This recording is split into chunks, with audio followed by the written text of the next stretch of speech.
Buenos dias, meus queridos. Buenos dias, buenas tardes ou buenas noites. Não sei em que momento você está vendo esse vídeo. Seja bem-vindo a mais um vídeo do canal. Tá começando a temporada de eleições, né? Acabou a Copa do Mundo. Pra quem não sabe, eu cobri a Copa do Mundo, pelo menos lá no Instagram e no X. Aqui não optei por estar fazendo vídeo no YouTube. Mas enfim, o que importa é que a Copa acabou. O mal não venceu, a Argentina perdeu, graças a Deus. E a gente agora vai começar a temporada de eleições. Eleições 2026. 4 anos depois, estou aqui novamente, falando um pouquinho de espanhol, não no Brasil, dessa vez nos Estados Unidos, em Los Angeles, na Califórnia, mas estarei com vocês aqui durante esse período de eleições e pretendo fazer muitos vídeos para poder falar sobre as eleições. Nós temos aí cerca de 90 dias até as eleições, acho que nós temos exatamente 90 dias até as eleições, aí 3 meses, e mais uma vez a gente vai estar na luta aí para poder tirar o PT no poder, mas o mais importante aqui no canal é que vocês compreendam todo o contexto das eleições, vocês estejam atualizados, eu possa levar minhas análises para vocês e argumentos para que vocês possam não só atacar o PT, como defender o candidato de vocês. Eu quero que a gente comece isso tudo com muita calma e quero dizer para vocês que eu pretendo fazer um vídeo sobre a história de cada candidato e sobre também o plano de governo de cada candidato. Evidentemente, né, eu pretendo fazer isso com os candidatos que vocês devem estar escolhendo entre eles. Não vou fazer isso em relação ao PT. Ao PT eu vou descer o sarrafo, tá? Quero adiantar aqui um pouco para ficar claro para vocês que eu não suporto o Renan Santos, pessoalmente e por histórico já de trabalho com o Renan Santos, né, e de problemas que eu tive com ele e de atos que eu achei completamente covardes da parte dele, principalmente em relação às próprias pessoas do MBL, aos estudantes, à direita e etc, tá? O Renan tá falando que ele é pior do que o Lula. Não, se você, não vou votar no Lula, mas votar no Renan, beleza, vota no Renan. Mas eu particularmente não gosto do Renan.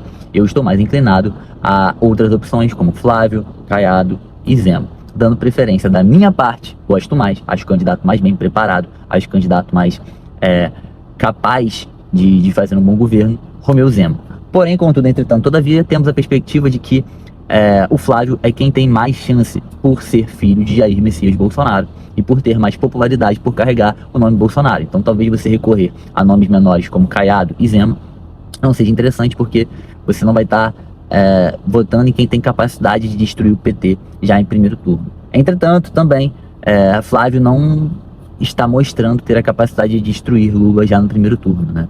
Ele está mais indicando hoje passar para o segundo turno e fazer um segundo turno com Lula. E aí temos um puta de um problema também que entra nesse debate que eu acabei de fazer aqui. Nunca na história das eleições brasileiras, um candidato a presidente, que foi para o segundo turno perdendo, ou seja, ficando em segundo lugar, conseguiu reverter esse resultado e se eleger. Todas as vezes que um candidato passou para o segundo turno em primeiro, com a maioria dos votos, ele venceu e se tornou presidente. Tem como quebrar esse paradigma? Tem, mas eu acho difícil que o Flávio consiga quebrar, porque a taxa de rejeição do Flávio, ela é muito alta. Entretanto, é evidente que hoje, nessas eleições, temos muito mais candidatos com força na direita, como o Zema, o Renan, o Caiado, que se forem capazes, se o Flávio for capaz de migrar esses votos e fazer acordos para conseguir o apoio desses candidatos no segundo turno, pode haver uma grande migração de votos para o Flávio, fazendo com que esse seja um diferencial. Então, eu já venho dizendo isso, na verdade, em vídeo já de algumas semanas, alguns meses atrás, vamos dizer, uma pré-análise das eleições, que o Zema, o Renan e o Caiado, principalmente o Zema, eu acredito que vão poder decidir a eleição no segundo turno. Claro que também tem a questão dos votos nulos, existe a questão da virada de votos, todos aqueles acontecimentos que acontecem no decorrer das eleições que nós vamos estar acompanhando aqui. Bom, de início eu quero tratar hoje sobre alguns pontos. Primeiro, aquela carta que o Bolsonaro escreveu, que foi aí, né, proibido o filho dele de visitar ele, mesmo o filho dele sendo também advogado dele, e disseram que aquela carta é uma quebra, né, daquilo que foi colocado pela justiça, de que ele não poderia se comunicar através das redes sociais, né, ou pessoalmente, ou através de algum veículo de comunicação com as pessoas. Bom, primeiro, proibir que o filho dele, ou o advogado dele, né, que é a mesma coisa no caso, não possa ter contato ou visitar ele, é um precedente absurdo. Isso não existe, né? Isso aí é uma ação de justiça de países que são ditatoriais. Ponto final. Isso não é. Olha que tipo de precedente isso abre. Quer dizer que um preso, um presidiário, alguém que está em algum tipo de cárcere não vai poder ter contato com o seu advogado ou receber uma visita do seu filho. Isso não tem o menor cabimento. Tá? Isso é desumano, isso é ditatorial, isso é absurdo, isso é sem precedentes e que não se abre precedente para isso porque não tem como. Eles que falam tanto de direitos humanos, né? Enfim, tendo esse tipo de atitude. Mas a gente já sabe. Agora, para poder, é bom lembrar também que Lula, né, enquanto estava preso, fez várias articulações e comunicações com o público, né, e do seu partido ali, com outras operações políticas, enquanto ele estava preso. Lula conseguiu, inclusive, mandar cartas para a Gleisi Hoffmann ler, né? Ela leu publicamente, dentre outras várias ações que o Lula teve. A gente ficou sabendo o que o Lula pensava e falava enquanto ele estava preso. 2 pesos, 2 medidas. Nada muito distante daquilo que a gente já espera, já está acostumado no Brasil. Desculpa, eu estava de óculos, é porque eu estou no carro aqui. Eu quis parar para fazer esse vídeo aqui com vocês agora que eu estou tendo um tempinho. Então, não podemos esperar que o Bolsonaro teria o mesmo tratamento que o Lula teve enquanto estava preso, né?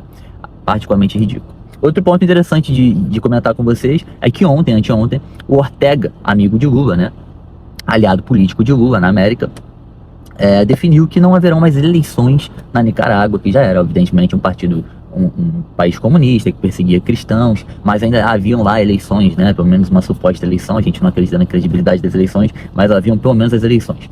Ele definiu que não vai ter mais oposição e que não terão eleições. Tá. Isso, evidentemente, cai muito mal para o Lula. Eu estou interessado em ouvir o que o PT, o que a imprensa, o que a esquerda vai fazer de malabarismo teórico para justificar essa loucura, né, esse ato ditatorial final do Ortega, porque isso descredibiliza bastante o Lula. Tá? Eu espero que algum jornalista tenha culhão de questionar o Lula e perguntar para ele sobre isso, para ver o que ele vai responder. Eu quero ver se ele é capaz de criticar e atacar o Ortega ou se ele vai dar aquela sabonetada e passar pano, fugir da pergunta.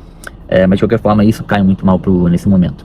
O secretário de Estado americano Marco Rubio postou nas suas redes sociais que os Estados Unidos não vai ficar de braços cruzados diante desse ataque à democracia, ao Estado de Direito de um país aqui da América, e nem a comunidade internacional. Não sei a quem ele se refere como entidade internacional, se refere à ONU ou a esse grupo novo que os Estados Unidos formou. Enfim, o ponto é que a gente sabe que os Estados Unidos está adotando uma postura compatível à doutrina Monroe, que a gente até brinca agora de doutrina Donroe, porque a gente coloca o D, né, de Donald Trump, substituindo o M de Monroe, e ele quer não permitir o avanço do socialismo, né, e de partidos comunistas e de líderes ditatoriais que fujam, né, da democracia aqui na América, né, próximo aos Estados Unidos, né, na região de domínio americano. Os Estados Unidos quer ter realmente um controle maior sobre essa região aqui, principalmente como prioridade. Então vamos ver que ações os Estados Unidos vai tomar. Eu espero que não sejam taxas, né, porque tá de sacanagem. Taxa não resolve nada, taxa só gera problema na vida de todo mundo, inclusive dos próprios americanos, porque, como eu já expliquei para vocês, quem paga taxa não são os países que são taxados, não é o governo americano. Quem paga taxa é basicamente as pessoas que consomem, né, o povo que vê os produtos serem inflacionados, e as empresas, né? E quando não pagam a taxa, porque a taxa está muito cara, eles deixam de comprar e compram de outras empresas, de outros lugares, levando, né, empreendedores, empresários à falência, a prejuízos, pessoas a perderem empregos. Então, desculpa, supertaxações não resolvem porra nenhuma. Eu não vou ficar passando pano nem defendendo taxa, porque vocês sabem que para mim imposto é roubo, e nesse caso é um imposto absurdo, pessimamente aplicado. Eu não acredito em resultados positivos disso aí, de bota a taxa, tira a taxa, ficar punhetando isso aí no mundo. Eu acho que só causa problema, instabilidade, isso não soluciona porra nenhuma. Eu discordo estritamente dessas questões. Eu acho que talvez eu seja até mais a favor de um embargo. Pronto, a gente não tem mais nenhuma relação comercial com esse país, a gente vai achar soluções em outros países do mundo para comprar esses produtos e interagir comercialmente. Aí beleza, agora ficar enfiando taxa, cara, sinceramente,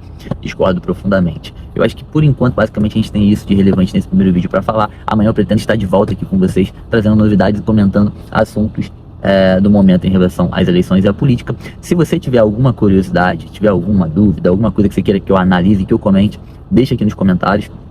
Como vocês sabem, a minha especialidade é justamente análises políticas, econômicas e eleitorais, analisar as eleições. Inclusive, modéstia à parte, não errei nenhuma das últimas eleições presidenciais, nem do Brasil nem dos Estados Unidos, nem mesmo as de governador, nem mesmo as de prefeitura, enfim. Vocês sabem que eu tenho aí um nível de acerto aí nas últimas 4 eleições de 100%, basicamente.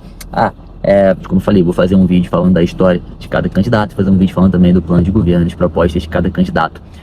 Acho que de cara a gente tem mais sólido para analisar é o Renan, porque tem aquela cartilha do partido que eles fizeram, então, vendendo, e o Zema, que já na pré-candidatura já meio que já lançou lá, né, um plano de governo, tá? E os outros vai ficar ainda meio por alto até que eles apresentei um plano de governo. Por esse vídeo é só, deixa o like, se não tiver inscrito, se inscreve no canal. Até a próxima.